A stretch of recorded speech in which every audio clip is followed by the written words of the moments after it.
मैं ये कह रहा हूं कि ऐसी एड्स ज़्यादा मुतल्लका तलाक याफ्ता औरतों को एड्स फैलाने के लिए हरगिज नहीं निकलना चाहिए। इस्लाम ये कहता है जो किसी बच्ची को कत्ल करे, किसी बच्चे को कत्ल करे, उसके बदले में इसको कत्ल किया जाए। ये इस्लाम कहता है। पाकिस्तान को लटकाना पड़ जाएगा। बिल्कुल लटका। मुझे क्या पता तुम्हारा मौजा कहाँ है, किसको कह रही है? छोटी बहन को? मैं तुम्हारा खाना गर्म कर देती हूँ, अपना बिस्तर खुद गर्म करो। किसको कह रही है? हाँ, खाला को? आपने सबसे पहले घबराना नहीं है।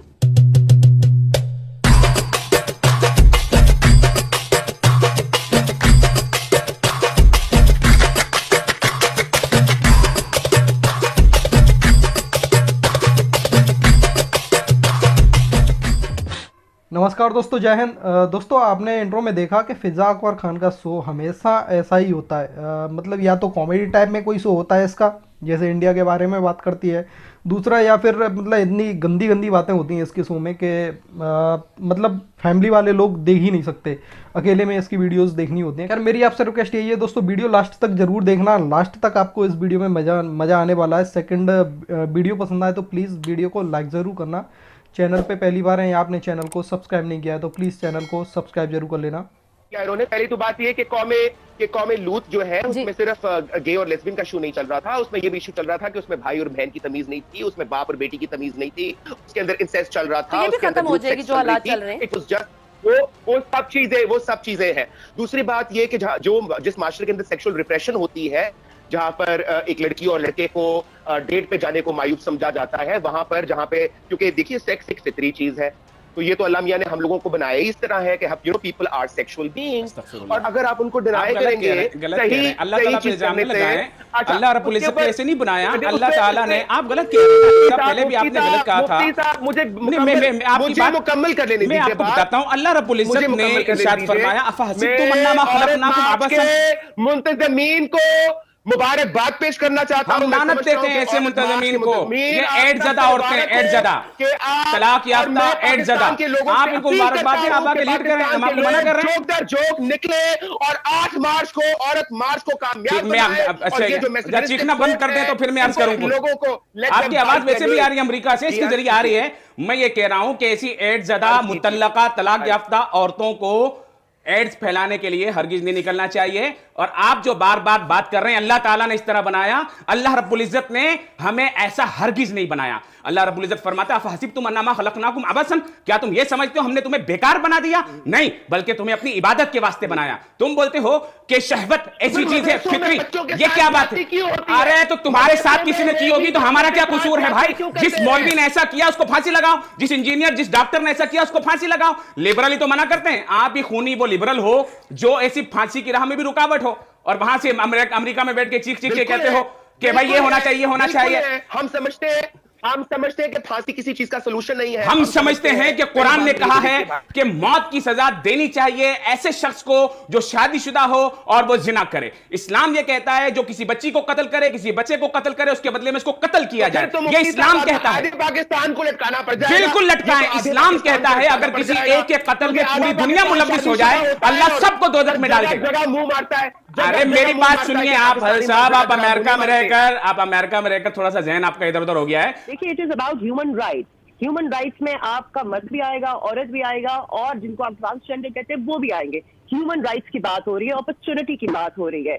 बहुत हम जानते हैं, हमारी हिस्ट्री है, हमारे ड्रामे इस बात को डिपेक्ट करते हैं कि जो जुल्म हमारी सोसाइटी में, जो राइट्स नहीं दिए जाते, जिसके लिए पूरी दुनिया में एक फाइट होती रही है, और इस खित्ते में भी ये बहुत अच्छे से हो रही है। जहां बात करते हैं मेरा जिस्म मेरी मर्जी, तो वाकई मेरी मर्जी नहीं होगी तो किसकी होगी? It means I have a right over my life. मेरे पास ये right as a woman, as a human being होना चाहिए कि अगर मेरी बॉडी इस बात को बर्दाश्त नहीं करती कि मैं 6 बच्चे पैदा करूं बेटे के लिए, तो I should have that right over my life and my body. आप उसको जितना मर्जी चाहे, जिस तरीके से चाहे कंस्ट्रू करते रहे और प्रोग्राम करते रहे उस पर, लेकिन जो बेसिक बात है दैट विल रिमेन। और अगर कोई अपना पॉइंट ऑफ व्यू किसी भी तरीके से बताना चाहता है, उसको हम दूसरी तरफ ना लेकर जाए ना, बुराई की तरफ ना लेकर जाए। देयर हैव टू बी ये औरत मार्च किसी वजह से हो रही है ना। आई have a right, you have a right. जब किसी को इक्वल अपॉर्चुनिटी लाइफ में नहीं मिलती तो उसका राइट है टू वॉइस इट। अगर आप उसको, और ये मोरालिटी की बात नहीं है, it is about having your basic right. क्योंकि एक बात आप जरूर याद रखिएगा कि जब मैं अपना कोई एक्शन करती हूँ, कोई भी action, I take responsibility for that action. तो मैं उसके बाद जो कुछ होता है उसकी भी तो रिस्पॉन्सिबिलिटी ले रहा है ना इंसान। तो जब you have the right, you have the will, you have the right to your own life, अपनी लाइफ के बारे में, अपने जिस्म के बारे में, अपने दिमाग के बारे में, अपने थॉट के बारे में, तो उसकी रिस्पॉन्सिबिलिटी भी आपकी ही है और आप वो ले रहे हैं। तो आप मुझसे मेरा राइट ना लें तो मैं अपनी रिस्पॉन्सिबिलिटी ले सकती हूँ। That is the whole thing. Maria साहबा, इसी चीज पर मैं चारों खलील कमर साहब, ये देखिए वही बात कि मेरा जिससे मेरी मर्जी, मेरी जिंदगी है, मुझे इसका राइट है कि मैं कैसे इसको जीना चाहती हूँ, मुझ पर आप इन्फोर्स ना करें। कुदरती तौर पे कुछ ऐसी चीज़ें अकर कर रही हैं हमारे यहाँ कि मारिया वासी जैसी लड़कियाँ इसको सपोर्ट कर रही हैं। She has right to say anything she wants to, I don't say anything against her, but the issue is वो फरमा रही हैं कि there is nothing against the man. आइए ज़रा इनके स्लोगन्स को चेक करें। मेरा जिस्म मेरी मर्जी पर बाद में आते हैं, अपना खाना खुद गर्म करो। किसको बोल रही है? अम्मी को? मुझे क्या पता तुम्हारा मौजा कहाँ है? किसको कह रही है? छोटी बहन को? मैं तुम्हारा खाना गर्म कर देती हूँ, अपना बिस्तर खुद गर्म करो। किसको कह रही है? हाँ, खाला को? मैं हैरान होता हूँ कि आप धूल झोंकने की कोशिश कर रही हैं मर्दों की आंखों में। मेरा जिस्म मेरी मर्जी नारा आया है 90s में, जब अबॉर्शन के लिए फाइट करने निकली कि इसको लीगलाइज कर दिया जाए in America, in Canada, in Europe. उसको हमारे यहाँ, क्योंकि हमारे यहाँ वहाँ जब सेमेस्टर सिस्टम फ्लॉप हो गया तो हमारे यहाँ इंट्रोड्यूस हो गया था। वो जहाँ चीज़ें, वहाँ जब चीज़ें मर जाती हैं, यहाँ हमारे सोशल सेटअप में ज़िंदा हो जाती हैं। फिर ज़रा मुझे बताइए, मेरा जिस्म मर्जी, मेरा जिस्म मेरी मर्जी, ये मर्जी आपने तय किया कि कब से शुरू होगी? जब बच्ची 2 साल की होगी, 4 साल की होगी, 6 साल की होगी, 8 साल की होगी, 15 साल की होगी? कौन सी टाइम लिमिट्स डिफाइन की हुई हैं आपने? वो क्यों पाले फिर बाप, जिसको गाली दे रही है आप इधर सरी निज़ाम का नाम लेके? उसको ये बताइए तो सही है, कौन सा साल है जब आपकी मर्जी शुरू हो जाएगी आपके जिस्म के ऊपर? हाँ, आप फैमिली सिस्टम को तोड़ने की कोशिश कर रही हैं। No no no no no, आप समझिए, आप नहीं समझना चाहती, आप खुदा के वास्ते लोगों को, बच्चियों को वर्गलाइए मत। और मुझे तो समझ नहीं आती है जो बोल रही हैं मेरी फ्रेटर्निटी से औरतें, इनके साथ क्या हुआ है? वो कौन से राइट्स इनके छिन गए हुए हैं? They are enjoying more than us. अच्छा जी, मारिया साहिबा, देखिए मेरा ख्याल है कि ये कुछ मसला इंटरप्रिटेशन का है कि मतलब ये तो हर कोई कहता है कि ठीक है आज़ादी है आपको ज़िंदगी गुजारने की, लेकिन हमारे माशरे में मेरा जिस्म से मुराद आपको पता है कि बहुत सी और चीज़ें हैं और ज़्यादातर वही कॉनोटेशन है, इसी वजह से लोग इतराज़ कर रहे हैं। नहीं, वो तो आप इंटरप्रिटेशन की बात कर रहे हैं ना। आप देखिए, मुझे बताइए, आज आप अखबार उठा के देखिए, 12 साल की बच्ची 60 साल के आदमी के साथ जबरदस्ती शादी, ये सारी चीजें जो हो रही हैं, जो ज्यादतियां हो रही हैं, व्हेन इट कम्स टू 12 साल की बच्ची 60 साल के आदमी ने जबरदस्ती शादी कर ली। फिर आप देखते हैं कि कन्वर्जन हो रही है। फिर आप देखते हैं बहुत सारी चीजें। देखिए, आपने 18 साल की उम्र तय कर दी, आपके मजहब में भी ये है कि लड़की की इजाजत ली जाए, पूछी जाए if she wants to get married और इस आदमी से या नहीं। तो ये सारे राइट नारा भी तो हो सकता है, मेरी शादी मेरी मर्जी, मेरी शादी मेरी मर्जी भी तो कहा जा सकता है। हाँ, आप तो सिर्फ एक, देखिए आप एक, क्योंकि आपने शायद उस स्लोगन के इंटरप्रिटेशन या उसकी सिर्फ ट्रांसलेशन की, मेरा जिस्म भी मेरी मर्जी है and that is my right, उसमें कहने में आप उसको इमोरलिटी की तरफ लेकर जा रहे हैं। ना लेकर जाए, फर्ज करें हम नहीं लेकर जाते, अगर हम उसकी वो ट्रांसलेशन नहीं करते, वो पॉइंट नहीं रेज करते, तो फिर आपको बात समझ आती है। लेकिन जो बाकी चले, इतनी सेपरेशन रही है हमारी सोसाइटी में।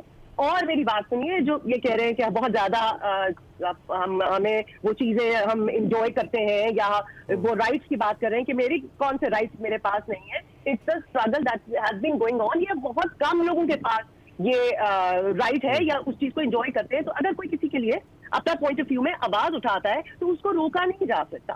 आप प्लीज मुझसे डिसएग्री कीजिए, मैं आपसे डिसएग्री करने का राइट रखती हूँ without using any filthy language और insulting anyone. I have the right to do it. आपका भी वो राइट है। लेकिन अच्छा है कि डिस्कशन हो रही है, बहुत सारी चीजें सामने आएंगी, क्योंकि ये मसला था। जब तक मसले पर बात नहीं की जाएगी, कोई किसी का पॉइंट। लेकिन आपको नहीं लगता बहुत सी औरतों को भी इस पर एतराज है कि ये कहना कि खाना खुद गर्म कर लो, बिस्तर की बात करना। देखिए मेरी बात, आप ये देखिए, आपको आप अपनी सोसाइटी में, इसी सोसाइटी में रहते हैं, हमें पिछली जो गुजरी हुई चीजें हैं वो भी पता है। ये खाना गर्म करना is a slogan which is telling you a story. कि लाइफ को किस तरीके से बहुत सारी चीजों में खवातीन की कंट्रोल किया जाता है, whether it's their studies, whether it's their right to do a job, और अपनी लाइफ के बारे में बहुत सारे डिसीजन करने में। और आपने रिड्यूस कर दिया औरत को किचन तक, जुराबे ढूंढ लो, खाना गर्म कर लो। This is telling you story, अगर आप वाकई उसको समझना चाहते हैं विदाउट बीइंग बायस्ड, तो फिर आप कहानियां वही लिखते हैं, वो ड्रामे वही हैं, उनके अंदर वही डिप्रेशन दिखाते हैं आप। तो ये आपके इर्द गिर्द की रियलिटी तो है ना, इससे हम आंखें तो नहीं चुरा सकते। ठीक है मारिया साहब, जी चलें आप बात मुकम्मल करें, मैंने जी What I'm saying is कि आप उससे नजर तो नहीं चुरा सकते ना, whatever जो भी हमारी कंडीशन है। अच्छा। तो अगर आप उस तरीके से देखें, अगर मैं आपसे सिर्फ डिसएग्री करने के लिए आपसे बहस करूं, तो उसका तो कोई एंड है नहीं। ठीक है, अच्छा, ये इस बात पे तो अग्री करें ना कि बहुत सारी नाइंसाफियां एज अ सोसाइटी हो रही है, और फिर पर्टिकुलर बच्चों के साथ हो रही है। आप देखिए चाइल्ड बिल्कुल उसके सब खिलाफ है, उसके सब खिलाफ है, तीन के साथ हो रही है। बिल्कुल मारिया साहब आप सही कह रही हैं, और जी इसमें कोई दो राय नहीं है, जहां जुल्म है, ज्यादती है, तो उसको कहते हैं कि तुम डॉक्टर्स लड़कियां शादियां करके, there is nothing wrong with getting married, there is nothing wrong with having a family, लेकिन opportunity giving them the right. आप पे स्केल्स उठा के देख लें। अच्छा, आई मीन ये चीजें हैं तो सही ना, इनको आप डिनाई तो ना करें। बिल्कुल है जी खलील रहमान कमर साहब, ये सोसाइटी में आप तो खुद लिखते हैं, इन्हीं हवालों से लिखते हैं कि ये खाना गर्म कर दो, उस पर लोगों को औरतों को मारा पीटा जाता है कि तुमने क्यों नहीं गर्म, खाना सही तरह गर्म नहीं था। कौन सा इंटरव्यू था जहां मैंने इन बातों को डिनाई कर लिया? कहीं नहीं। जरा उसका नाम तो लीजिए, आप डिनाई तो ना करें। ये कौन सा इंटरव्यू था? मैं साथ खड़ा हूं भाई, मैं बार बार बोल रहा हूं कि मुझे इन नारों की लैंग्वेज से इतराज है। मुझे आप ऐसा कोई नारा जो है उसको मत लेके आइए जो बेहयाई फैलाने का बायस बन सके। और आप कौन से तर्जुमे करिए, किताबें लिख लाइए आप बड़ी बहुत बड़ी, के अपना मौजा खुद ढूंढो, इसके पीछे कहानी, क्या कहानी है इसके पीछे? एक घटिया नारा है, दैट्स इट। आप अपना खाना खुद गर्म, मैं तुम्हारा खाना गर्म कर देती हूँ, अपना बिस्तर खुद गर्म करो, ये किताब लिखी हुई है आपने, ये घटिया नारा है, बेशर्मी पर मबनी है, उसको क्या जस्टिफाई करें?